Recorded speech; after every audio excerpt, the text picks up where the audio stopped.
it's me, Scylla.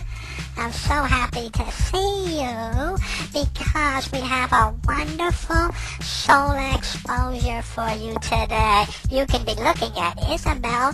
She's going to be painting again with her wonderful brushes.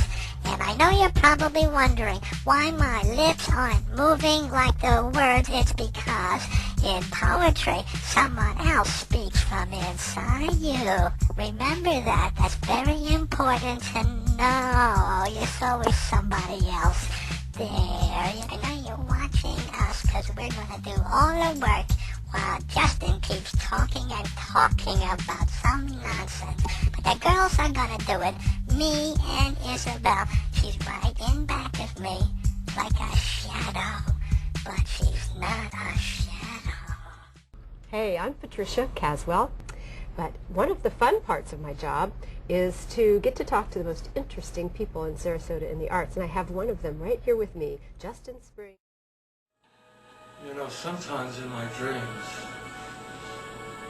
I think I'm the devil.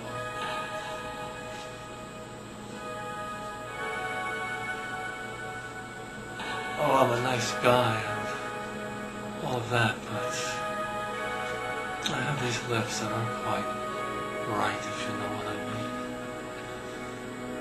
I can move like a snake or a serpent when I talk to you. Time did that to me. Time There's so many levels, you know. Time did nothing. Some people call it a river. There is no time. What I call it, it's a kind of partner you get when you come in, you know. Listen to me. Whether you like it or not, time's your partner. Listen to me. You should see time's lips as you think mine are bad. There is no time. Hey, brother. Hey, brother. You should see time's lips. If you think mine are bad. Time. I'll give you what lips are all about. Like a river, or does it just comes and gets you? There is no time. Let's be honest about it, though. Nobody's really listening anymore, are they? No time. Well, they say they are, but No time like the present. they're not really listening. No time. You're gonna listen to this. No time. Listen to me. You're gonna listen to this. Listen to me. And you're gonna feel it go down the back of your neck. There is no time. And into your heart and all of its secret chambers. There is no time. Where you can't control them anymore. No time.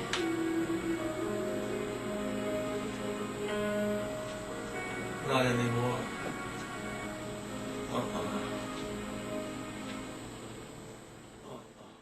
And Justin is a poet. A poet. And you're taking poetry to a new and different form, and we want to hear about it. What are you doing in poetry? The visitors are from the other world. They know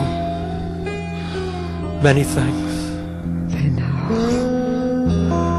And so do we.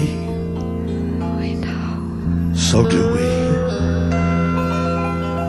We don't always do what we know. The visitors tell us that the listeners have been here forever. Forever. But they are wrong. We were here when the listeners came. We changed. We change. We became witnesses.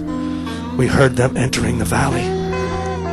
We heard them moving beneath the dark fold of light. How do you make poetry new? It's very old.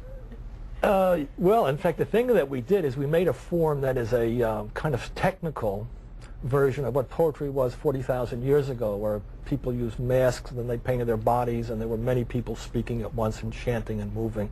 We can't do that anymore. That would be hard for us to do. I think we're too conscious of ourselves. That's a very unconscious poetry to move to. It's a very spiritual poetry. It's almost close to prayer. But we felt that we could bring in all those things through sound and through pictures. So the thing that we've done is we've taken a poem, let's just say in case of a written poem, and we've created a narrative for it that's a picture or some kind of animation or little artwork, okay? Then we've also kind of overlaid it with music and an oral poem on top of it. So it's many levels of things going on at once. We were here, and we know this, that when we leave, the listeners leave. When we leave, the listeners leave.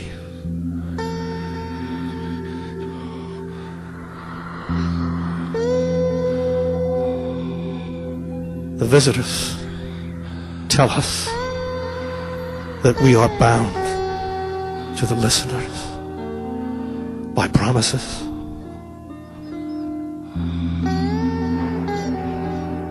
When I ask them, what promises? The visitors told me that no one knows that. So in other words, you bring in the visual and the movement that was in ancient poetry that is no longer there because people are too inhibited to do that now. But it still evokes the same in the. We're participants now by looking. We've changed our nature. We're not in the art anymore. We're looking from the outside. It's kind of sad. It is sad. I wish people would do more poetry, but it's a way to bring them in. You know, I found surprisingly that since we started to make videos about a year ago, that people are starting to get what we're doing as poets, which is a multi-voiced singing musical poem. People aren't used to listening and relaxing and just listening with their ears. They have to see something. That's just it helps immensely. And that person has to, that I've had so many people come to me and say, you know, I really got that poem. That's because they were able to see a layer that allowed them to crawl into it, you know. Is it not time you can't see the shadow man, but in the daytime? You used to your house.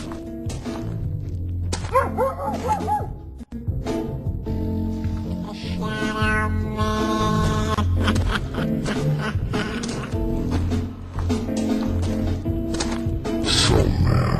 Yeah, that's him. Shadow man. What can you call him after all? Nobody knows, really. He's always hanging around, you know. They are. Is it not time you can't see the shadow man, but in the daytime?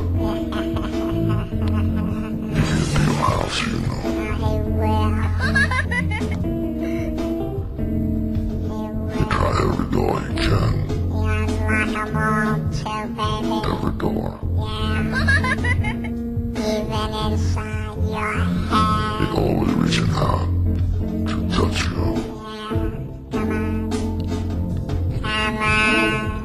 The shadow man, he really stretches out sometimes, you know. What do you do? You look at him, the big head.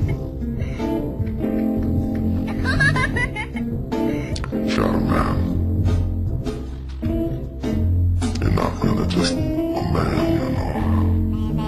Watch out. You keep changing the shape on you. You think you're in control, you know. You think you know who you are. Deep down, you know, but you don't, baby. It's always changing on you, you know. Always changing on you. You better believe it that it is you. I'm that one, huh? Sometimes when I look at myself from far, far away, I don't know who I'm looking at.